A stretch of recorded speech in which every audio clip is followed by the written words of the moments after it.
네, 오전 시황 보고 오셨습니다. 우리 시장 며칠 만에 개장인데요. 굉장히 힘차게 시작한 것 같아서 저까지 기분이 좋습니다.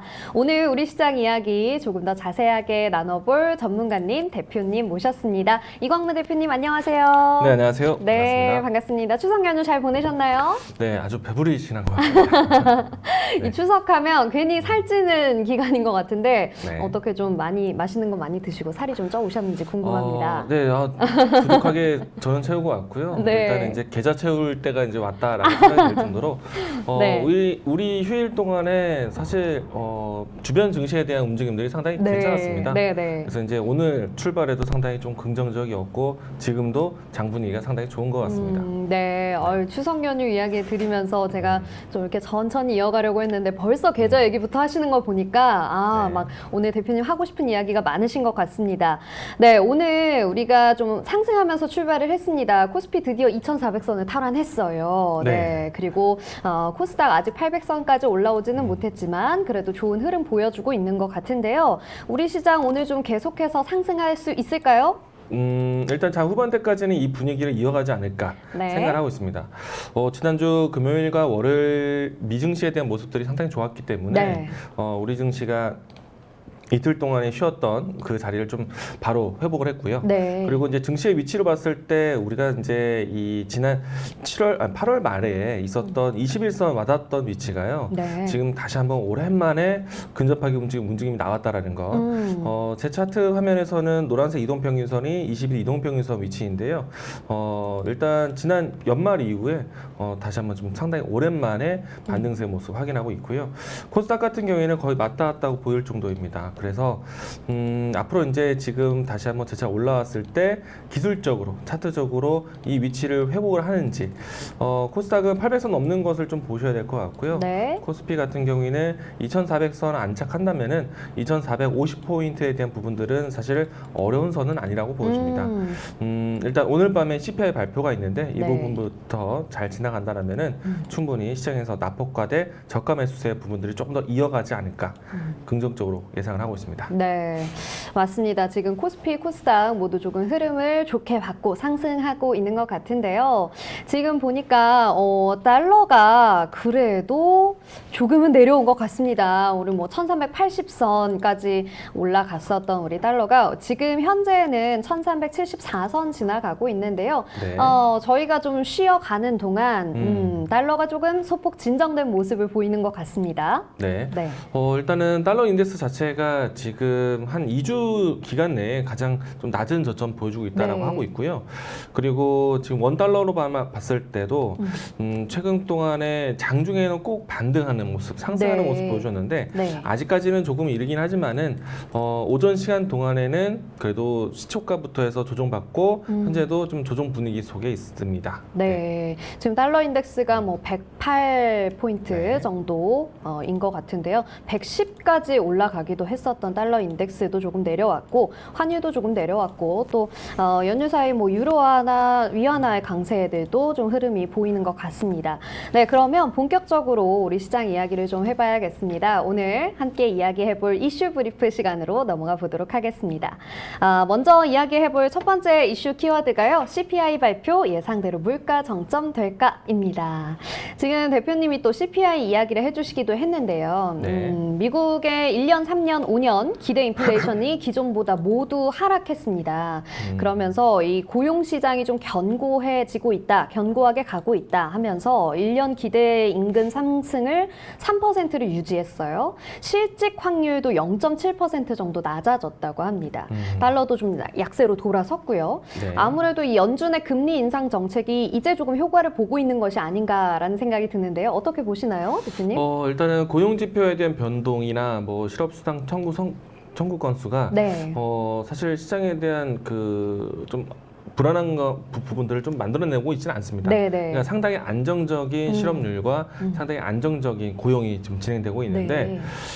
사실 그동안에 서민들 입장에서는 노동자 입장에서는 정부의 지원금들이 상당히 좀 안정적이다 보니까 시장 인플레이션에 대한 기조를 떠나서 네. 좀 상당히 좀 안정적인 생활을 유지를 해왔습니다. 그런데 이제 물가 상승이 좀 높아지고 있다 보니까 네. 이대로 정부 지원금들에 대한 부분들로만 살 수는 없다. 그렇죠. 그리고 정부 지원금이 어느 정도 좀 제한적으로 이제 종결되는 과정이 있다 보니까 아마도 일자리에 대한 부분들을 계속 좀 구해 나가야 되겠고 네. 그리고 오히려 이제 우리가 이제 한때 코로나가 큰 이제 위기에서 회복되는 과정에서 기업들의 입장에서는 사실 생각보다는 일자리가 넘쳐났습니다. 네. 그러니까 이제 노동자들에 대한 생각만 조금 잡아준다라면은 고용 지표에 대한 리스크는 사실 큰 문제는 아니었다라고 생각이 되고요. 이 때문에 이제 중요한 거는 그들이 얼마만큼 소비를 계속 이어갈 수 있는지, 이 소비자들이 느낄 수 있는 인플레이션에 대한 부분들이 네. 체감이 네. 어떻게 되고 있는지 이것이 중요한데 얼마 전에 나왔던 인플레이션 이 체감 지수 같은 경우에는 좀 상당히 안정적으로 바뀌고 있다라고 생각을 합니다. 일단은 인플레이션이 상당히 좀 급격하게 진행된 과정에서 네. 금리 인상에 대한 효과가 나고 있다라고 생각이 되고요. 네. 그리고 사실 이제 소비 절벽, 소비가 크게 위축되면 상당히 문제가 될 수 있는데 그래도 완만하게 좀 시장에 대한 여러 가지 물가 상승에 대한 부분들이 견제되고 있다라고 네. 생각을 합니다. 앨런 의장이 이런 얘기까지 했더라고요. 뭐라고요? 일단 강력한 의지도 중요하고 네. 운도 따라야 된다라고 하고 있는데 아직까지는 운이 잘 따르고 있지 않나라고 네. 생각이 되고 있고요. 사실 이제 미증시가 반등한 이유를 좀 여러 가지가 있겠지만 네. 그 중에 한 가지가 인플레이션 피크아웃 그러니까 물가 정점을 확인하고 더 이상 물가가 올라가기보다는 차츰 안정을 좀 내려와야 되지 않을까. 네, 네, 네. 물론 이제 금리 인상에 대한 긴축에 대한 기조가 좀 부담스럽긴 합니다. 근데 다만 만약에 이제 최근에 에너지 대란이 있고 난 다음에 다시 한번 물가 상승이 나왔다라면 네. 다시 한번 이 긴축에 대한 속도, 긴축에 대한 흐름들을 또 다시 조여매야 되는지 이 부분들이 좀 상당히 좀 우려됐는데 네. 인플레이션의 부분들이 이제 조금씩 다시 완만한 모습 보여준다라면은 긴축에 대한 속도도 완만하지 않을까라는 기대감으로 미증시가 한편으로 좀 올랐다라고 네. 할 수 있겠습니다. 네. 물가 지표들이나 소비자들이 체감하고 있는 이 인플레이션의 체감 지수 자체가 조금씩 완만해지면서 전체적으로 조금 경기가 회복되는 모습이다라는 이야기 해주셨는데요. 그래서 그런지 이 9월 FOMC가 굉장히 주목을 받고 있죠. 네. 네. 지금 한편으로는 그래도 75bp 인상을 할 것이다라는 이야기가 있고요. 또 일각에서는 조금 완화됐기 때문에 그 기조는 좀 매파적인 기조가 조금 줄어들 수도 있을 것이다라는 이야기들도 나오고 있는데요. 어떻게 보시나요? 연준이 계속 좀 인상하는 기조를 보일까요? 일단 시장은 인플레이션 정점에 대해서 긴축에 대한 속도 조절 긍정적으로 해석을 하고 있는데 네, 네. 저는 사실 아직 정답이 없다. 불확실성하다. 네. 사실은 저는 빅 스텝 정도까지만 해도 시장에서는 상당히 안도 랠리가 나올 수 있을 텐데 네네네. 자이언트 스텝이 나올 가능성도 있다. 왜냐면요. 두 번의 이제 첫 번째 빅 스텝, 그다음에 네. 두 번의 자이언트 스텝, 사실 세 번의 긴축에 대한 부분들이 좀 강도가 높았기 때문에 네네. 그동안에 쌓여 있었던 금리에 대한 상승 속도는 상당히 빠른 겁니다. 네, 급했죠. 근데 이제 물론 이제 여기서 또 빅 스텝까지 간다면 그 속도는 여전히 세지만 자이언트 스텝을 간다면 정말 크게 그렇죠. 부담이 될 거예요. 네네. 근데 이제 생각을 해보면 8월 달에 이 CPI 예측을 이미 어느 정도 좀 이 물가 상승 정점을 생각했던 네. 거는 필수 소비재, 그러니까 네. 에너지 가격이라든지 곡물 가격과 같은 주요 이 필수 원자재들이 가격 조정이 좀 컸습니다. 네, 맞아요. 그리고 이제 8월 중순 이후부터 해서 다시 가격이 상승하기 시작을 했는데 이 때문에 이제 인플레이션에 대한 다시 한번 좀 다시 움직이는 것이 아닌가라는 우려가 있었기도 했었고 네. 그런데 이제 우리가 이제 체감하고 있는 지금 달러 강세라든지 원유 가격에 대한 변동이라든지 그밖에 에너지 대란에 대한 심리적인 압박은 9월 달에 크게 느끼고 있는 상태이다 보니까 어느 정도 좀 우리가 이미 확인했었던 에너지 가격에 대한 변동이 네. 8월 달에 사실은 그 내용이 지금 발표된다는 거는 크게 걱정되지는 않습니다. 그런데 이제 다시 한번 한 달이 더 지나가서 9월 달에 있을 심리적 압박감은 10월 달에 10월에. 확인하게 그렇죠. 되니까 만약에 물가 상승에 대한 부분들이 좀처럼 진정되지 않고 다시 에너지 대란의 부분들을 압박이 나온다. 네. 그렇다면은 10월 달에 발표될 9월 달의 CPI가 그렇죠. 상당히 좀 불안할 수가 있어요. 그럼 만약에 자이언트 스텝 두 번을 하고 난 다음에 다음 금리 인상에 대한 부분들이 빅스텝으로 한 단계 좀 낮춰지고 내려간다면, 다시 9월 달에 발표가 있는 10월 달에 만약에 불안하다고 했을 때 자이언트 또 스텝을 올리거나. 올린다면 네. 사실 우리가 느끼는 체감상으로 했을 때는 그렇죠. 어렵단 말이에요. 그렇죠. 차라리 이번에 올리고 다음에 빅스텝으로 완만하게 이렇게 완만한 내려오는 곡선을 그리는 게 곡선이 그리는 게 좀 낫지 않을까. 올라갔다가 내려갔다가 다시 올라가는 분위기는 사실 좋아하지 않거든요. 그렇죠. 그렇기 네. 때문에 이런 부분들 때문에 이번에 조금 더 강하게 압박할 수 있지 않을까. 그러면은 먼저 시장의 충격을 대비할 수 있도록 먼저 선제적으로 금리 인상을 좀 크게 해준다면 네. 오히려 그 다음의 일정에 대해서 시장에 대한 부담감을 좀 그래도 낮춰놓을 수 있지 않을까라고 생각을 합니다. 네. 그래서 저는 사실은 지금 같은 분위기에서는 제일 좋은 거는 빅스텝, 그다음에 완만한 기조로 해서 네. 그렇게 움직였다가 시장에서 목표하고 있었던 3%, 4% 근접의 위치를 갖추는 게 낫지 않을까라는 네. 생각을 합니다. 그런데 만약에 불안 요소가 커져서 자이언트 스텝이 한 번이라도 나온다라면은 네. 시장에서는 상당히 큰 부담이 나올 수 있기 때문에 왜냐하면은 금리 인상도 어느 정도의 속도를 갖춰야 됩니다. 그렇죠. 이번에 만약에 자이언트 스텝 이상으로 가게 된다라면은 네. 3%예요. 그러니까요. 굉장히 높아요. 상당히 지금. 부담이 됩니다. 네. 근데 여기서 이제 한 번 더 이제 빅스텝이나 자이언트 스텝이 나온다면 네. 4%의 보폭은 굉장히 금방 오게 됩니다. 그렇죠. 그렇기 때문에 저는 그 속도 조절을 갖춰준다라면은 아마 이제 연준이 준비할 수 있는 금리 인상에 대한 카드도 지금 이제 3차례 정도 나왔으니 네. 많아야 4차례에서 5차례 정도에 끝내야 되는데 네. 사실 5차례까지 가겠죠? 6차례, 가겠죠. 7차례 간다는 건 상당히 부담이 될 것 같아요. 그렇죠. 그렇죠. 그래서 이제 저는 개인적으로 조금 시장에서는 리스크 됐겠지만 그래서 지금의 오늘장에 올라가는 배경과는 좀 다르게 네. 좀 더 지켜봐야 되고 벌써 열어봐야 되지 않을까라는 생각을 합니다. 네. 아직은 명확하게 이것일 것이다, 저것일 것이다, 명확하게 이야기할 수는 없지만 지금까지의 연준의 기조와 또 시장의 상황을 지켜보았을 때 한 번 더 자이언트 스텝이 나오지 않을까라는 가능성까지 이야기해 주셨습니다. 맞습니다. 현재까지 이제 계속해서 8월에 소비자 물가 지수들이 이제 선반영이 되었다라는 이야기들이 많이 나왔기 때문에 사실 9월도 중요하지만 이 10월의 지표들을 조금 더 눈여겨 보셔야 할 것 같고요. 계속해서 좀 완만한 흐름을 유지할 수 있을지 보셔야겠습니다. 시장도 굉장히 부담이 많이 될 테니까요. 그러다 보니까요. 계속해서 이 인플레이션의 우려가 좀 강하게 있었다가 이제는 조금 완화되는 추세이다와 함께 달러도 많이 좀 줄어들었고요. 그러면서 원유 가격은 상승했습니다. 그렇죠? 그리고 이 러시아산 원유와 천연가스 수출 차단 가능성도 나왔고요. 유럽의 천연가스는 또 큰 폭으로 하락을 했어요. 그러다 보니까 이 러시아가 에너지를 전쟁에 활용하는 것 아니냐라는 이야기들도 나오고 있는데요. 아직도 좀 이 에너지를 둘러싼 과열 구도가 좀 심각한 것 같습니다.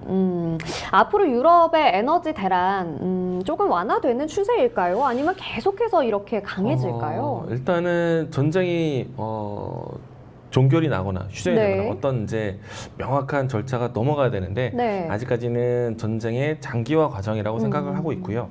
만약에 이제 쉽게 좀 생각해 본다면 현재까지의 네. 여론은 우크라이나를 응원하는 그렇죠. 선에 서 있는 네네. 상태이죠. 네. 러시아를 좀 질타하고 있고 그렇다 보니까 이 서방 국가가 우크라이나의 선에 서 있다라면은 러시아 입장에서는 이 전쟁 과정에서 그러니까 끝나지 않았다라면은 누구의 일단 책임을 아직은 물을 수는 없습니다. 네네. 그렇기 때문에 러시아는 우크라이나 선에 서 있는 유럽 서방 국가에 대해서 상당히 그러니까 견제를 하겠죠. 네. 그러면은 압박에 대한 요인도 있을 겁니다. 더 이상의 우크라이나에 대한 지원이라든지 여러 가지 정치적인 두 국가의 정치적인 문제에 끼어들지 않게끔 한다라면은 계속해서 합리적인 뭔가 타당한 이유를 들어서 계속해서 그렇죠. 에너지 압박을 하지 않을까라고 생각하고 있고요. 지난주까지 사실 이 문제가 굉장히 급했던 이유는 네. 사실 이 서방 국가 유럽 안에서도 러시아에 대한 제재에 대한 과정뿐만 아니라 에너지에 대한 대한 조치 우리도 갖추고 있다라는 뭐랄까 좀 도발을 하고 있다라고 생각합니다. 네. 물론 이제 수치상으로 봤을 때 최근에 뉴스를 보시게 되면은 유럽에서의 이 러시아 의존도를 10% 이하로 낮췄다라는 네. 이야기가 있는데 사실 저는 크게 믿어지지는 않고 있어요. 워낙에 의존도가 높았던 위치다 네, 보니까 네, 그렇죠. 그것을 한 번에 급격하게 10% 미만으로 낮췄다? 그만큼 굶었다는 얘기예요. 그렇죠. 저도 그렇게 좀 되면- 믿기지가 않는데. 오랜만에 좀 쉬었다가 방송을 네. 하니까 목이 상당히 잠기네요. 네. 네. 일단은 그런 부분들이 있었기 때문에 러시아의 이 압박은 사실 단기간에 끝날 것 같지는 않다. 좀 더 장기화될 수도 있다. 그리고 제가 이야기 드리는 에너지 대란에 대한 시작이라고 느낄 수 있는 네. 유럽의 겨울.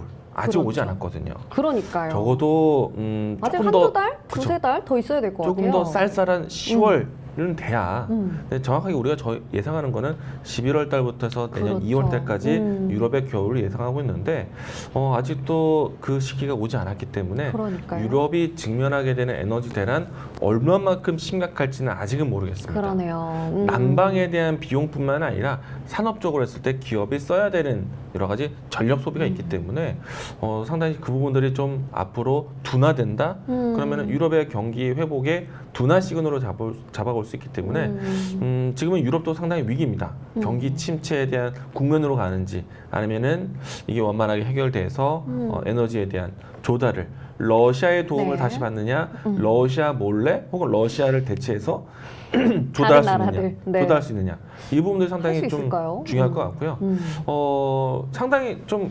러시아에게 큰 자금줄의 네. 부분들이 줄어든다는 거는 사실은 러시아를 압박할 수 있지 않았을까라고 생각하지만은 네. 지금 러시아가 유럽을 대체해서 아시아 공략을 잘 해왔다라고 평을 하고 있습니다. 네. 그리고 그 사이 동안에 에너지 가격이 뭐 적게는 4배, 높게는 그러니까요. 6배까지 오르기도 했었기 때문에 러시아는 사실은 수입 금액에 대해서는 그대로이지 않을까라는 생각은 들어요. 그렇기 때문에 이 에너지에 대한 압박은 러시아가 아주 뭐랄까 궁지에 몰리기 이전까지는 네. 계속해서 좀 이 기조가 이어질 것으로 보고 있습니다. 어쩌면은 지금은 러시아가 이 궁지에 몰리기보다는 유럽이 궁지에 몰릴 수도 있기 때문에 실질적으로 계절적인 변화가 있을 때까지 네. 시장에서는 계속해서 좀 이 내용들을 좀 불확실성으로 남겨놓지 않을까 생각이 됩니다. 네.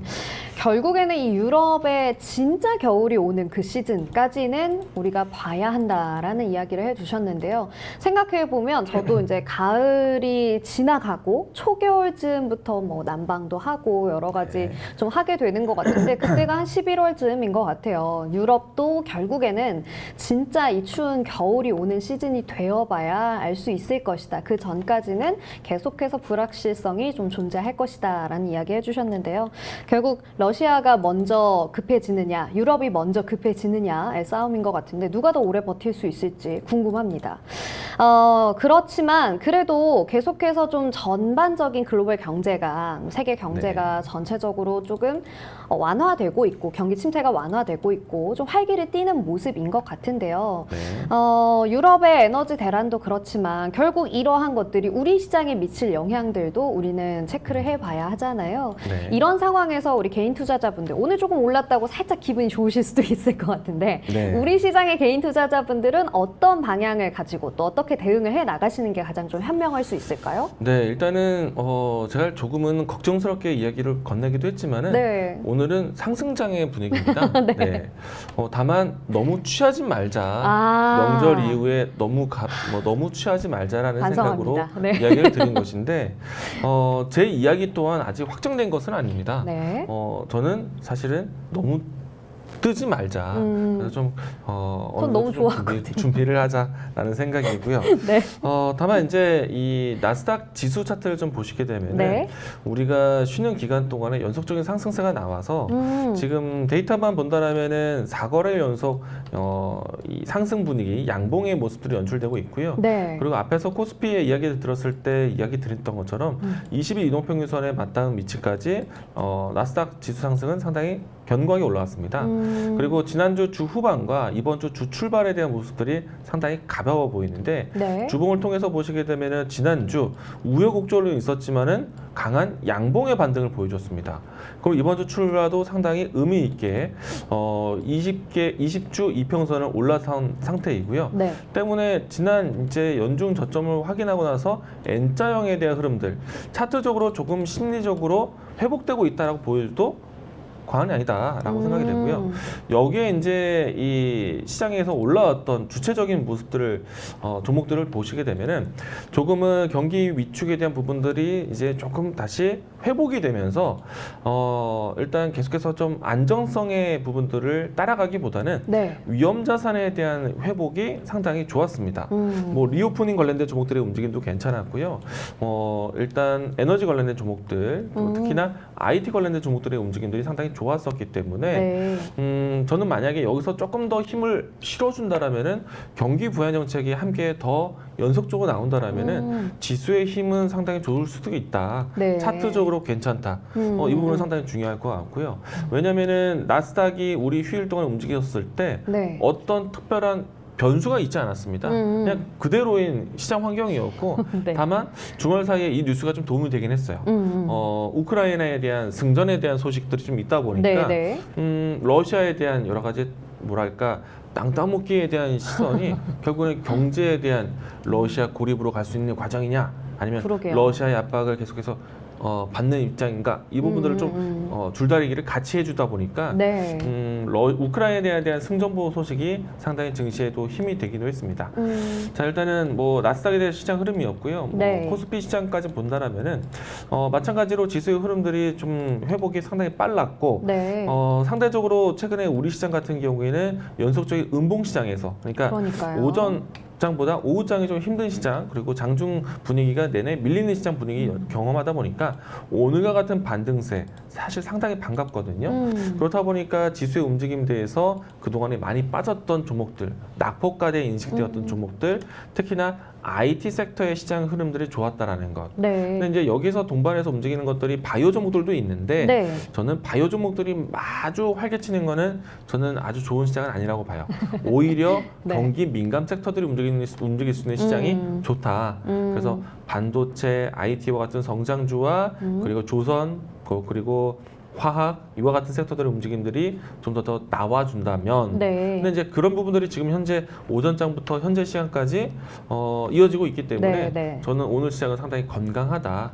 차트적으로 기술적으로 안정을 할 수 있는 좀 더 위치를 확인한다면은 시장은 생각보다는 이번 CPI 발표 이후에 네. FOMC 때까지 네. 상당히 좀 시장이 견고할 수 있다라는 것 좀 기대도 하고 있습니다. 네, 우리 시장 지금까지 계속해서 좀 하향세를 보이고 있었는데요. 주말간 미국 시장의 좀 좋은 흐름들과 함께 지금까지 좀 낙폭 과대됐었던 종목들 그리고 성장주, 경기 민감주들 위주로 조금 성장할 수 있는 흐름, 건강한 시장이다라고 이야기해 주셨으니까요. IT, 반도체, 조선, 화학과 같은 경기 민감주들 위주로 성장주 위주로 한번 보시면 좋겠습니다.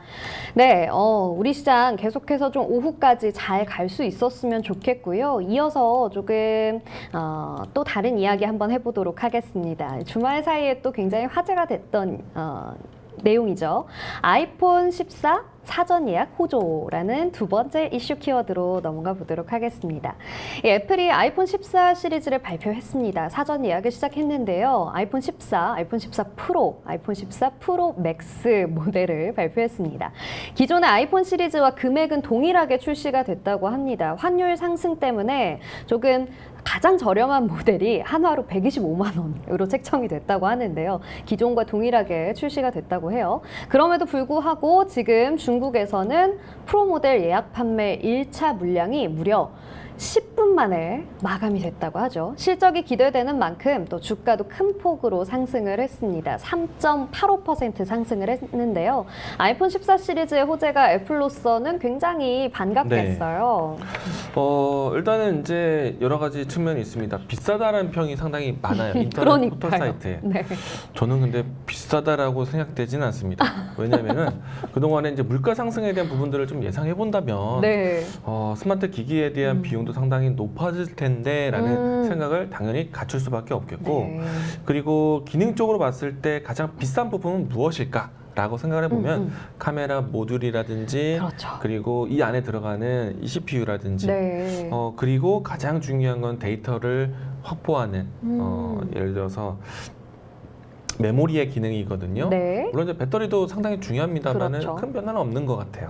그러면 이전의 모델에 비해서 본다라고 했을 때 네. 가장 눈에 띄는 거는 저는 메모리의 변화라고 생각을 해요. 맞아요. 네. 물론 이제 카메라 모듈은 이제 기술이 발전한 만큼 발전한 상태에서 여기서 이만큼 발전한 거는 발전했다고 얘기하지는 네. 않거든요. 근데 뭐 물론 이제 좋아지는 건 사실입니다. 네. 그리고 여전히 카메라 모듈은 비싸요. 가장 중요한 모델이기 때문에. 네. 근데 이제 나머지에서 차별화 될 수 있는 부분은 무엇일까? 네.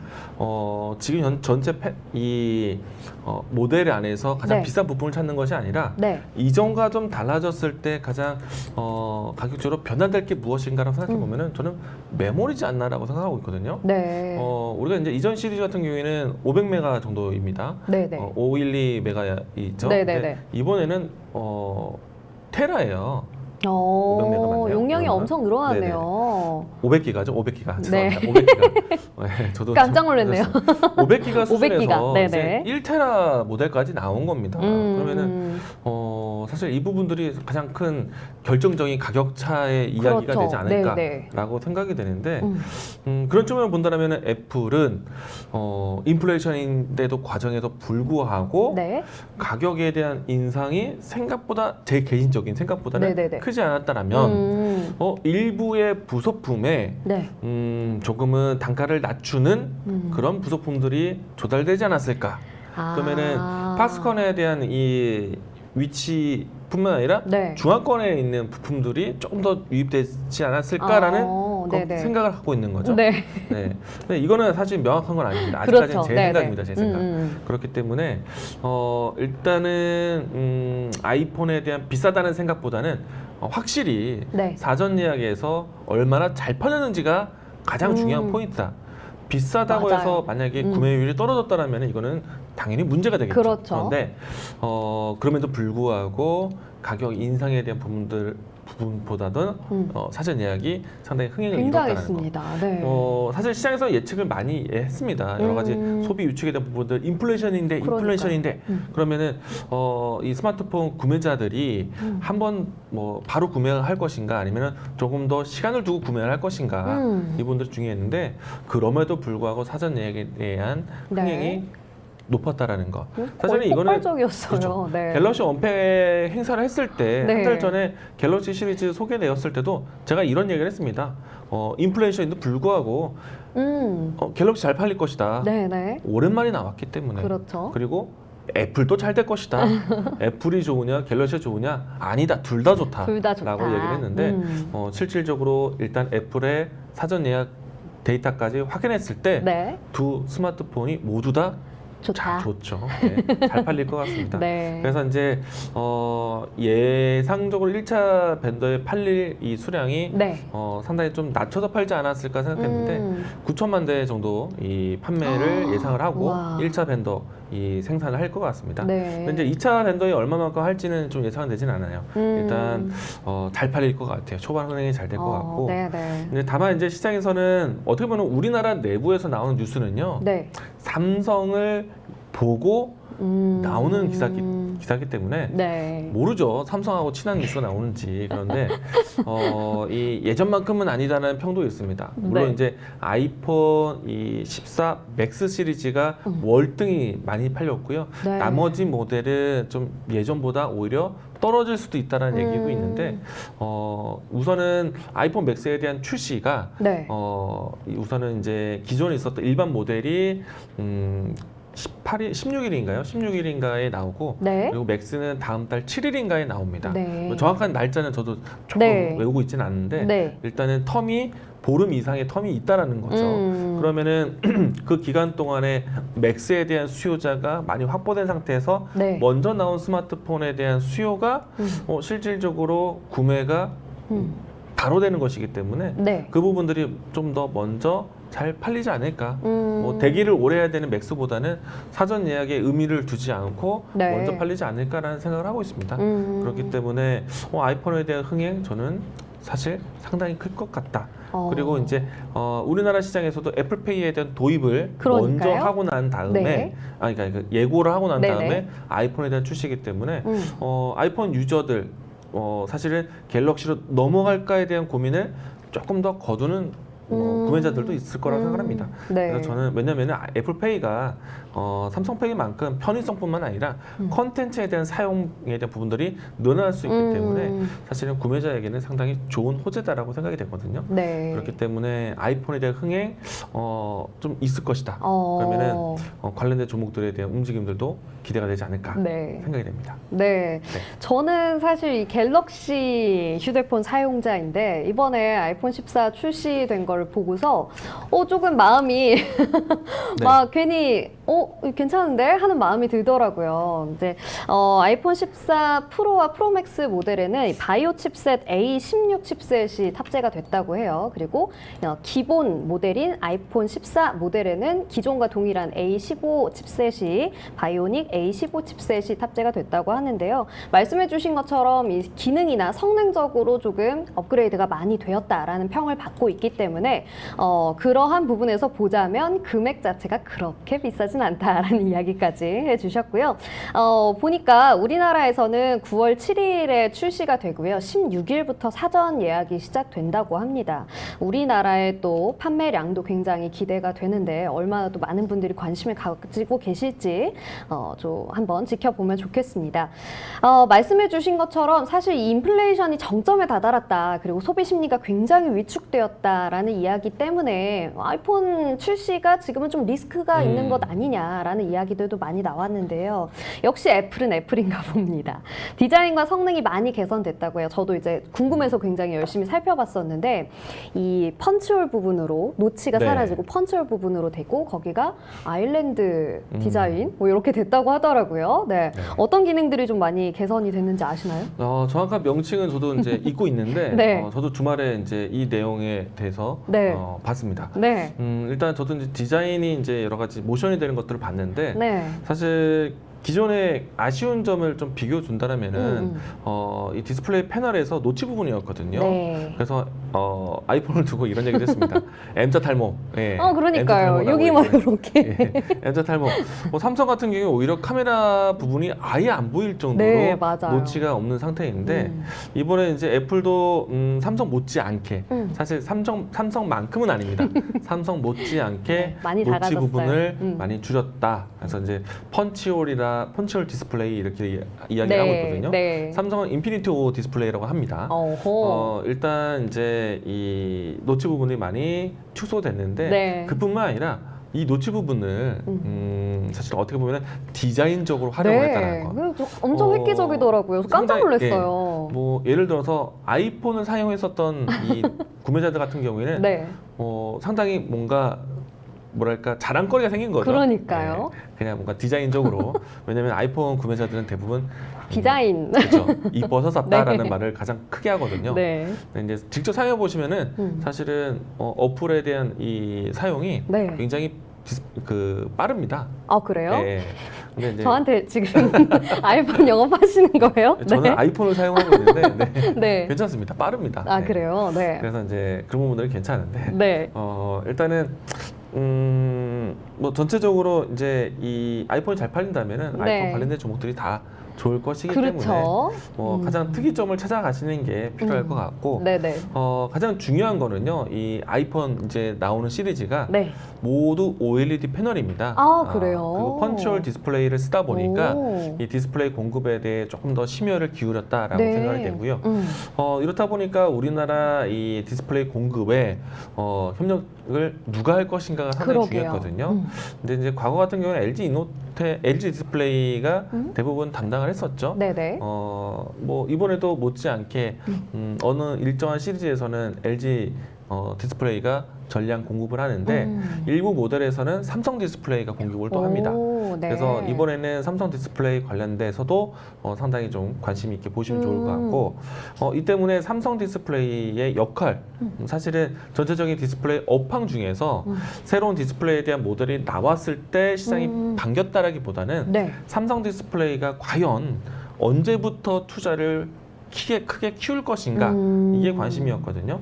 근데 이제 삼성 디스플레이가 소형 OLED 쪽에서 그러니까 그 애플 쪽에 공급을 했고 확보했다는 것은 네. 당연히 삼성 디스플레이가 투자를 조금 더 늘려볼 수 있는 늘려가겠네요. 좀 그런 계기가 될 수 있기 때문에 어떻게 보면은 삼성 디스플레이에 대한 투자를 유발할 수 있는 그런 부분이기 때문에 전체적인 디스플레이에 대한 관심이 생겨날 수 있다. 네. 근데 제가 주식을 해보다 보니까 네네. 삼성 디스플레이가 투자하느냐 안 하느냐가 전체적인 디스플레이에 대한 산업 영향을 많이 주고 있었습니다. 저는 뭐 당분간 뭐 앞으로도 그렇게 이어지지 않을까라고 생각하고 있거든요. 네. 근데 이게 또 왜 중요하냐면은 네. 디스플레이는 LG인데 라는 얘기를 많이 할 수 있잖아요. 네. 근데 그는 LG가 그래서 투자를 잘 안 합니다. 생각보다 잘 안 해요. 그러면 상대적으로 삼성 디스플레이가 투자를 해준다라면은 그렇죠. LG 디스플레이는 여기에서 주춤하지 않습니다. 그렇죠? 어떻게 하나요? 그럼 같이 투자해야죠. 그러니까 네. 이제 디스플레이 전체적인 업황을 좋게 보는 겁니다. 좋아지겠네요. 네. 왜냐하면 LG 디스플레이는 자리를 지켜야 되는 입장이고 그렇죠. 삼성 디스플레이는 탈환해야 자리를 되는 거죠. 달아내야 되는, 그러니까 침범해야 되는 위치예요. 근데 이제 그 기업들이 투자를 적극적으로 한다면 LG 디스플레이는 당연히 어느 정도의 이상의 투자를 같이 계속해서 밀어붙이겠네요. 초격차 위치를 높여가야겠죠. 네. 그렇기 때문에 상당히 의미 있는 시점이었다라고 생각합니다. 그래서 OLED 관련된 종목들이 이번에 네. 좀 관심을 좀 가져갈 수 있지 않을까 생각하고 있고요. 네. 이 때문에 저는 이제 개인적으로 스마트폰의 가장 중요한 부품을 카메라 모듈로 보고 있는데 이번 같은 경우에는 디스플레이 관련된 종목들도 괜찮겠다라는 생각이 들고 있습니다. 네, 저도 사실 카메라 모듈 부분을 가장 먼저 생각을 했었는데 역시 대표님 OLED까지 짚어주셨습니다. 아이폰 14 굉장히 또 판매량이 급격하게 정말 폭발적으로 사전 예약 판매량이 늘어나면서 굉장히 기대감을 가지고 있는데요. 우리 시장에서도 OLED 관련 종목들 그리고 계속해서 카메라 모듈 관련 종목들 눈여겨보셨으면 좋겠습니다. 내용을 좀 빠르게 진행을 해봐야 될 것 같아요. 이어서 바로 다음 순서로 넘어가 보도록 하겠습니다. 여러분의 수익을 성공적으로 기대시킬 수 있는 종목을 알아보는 순서죠. 무쌤의 넥스트 레벨 함께 해보겠습니다.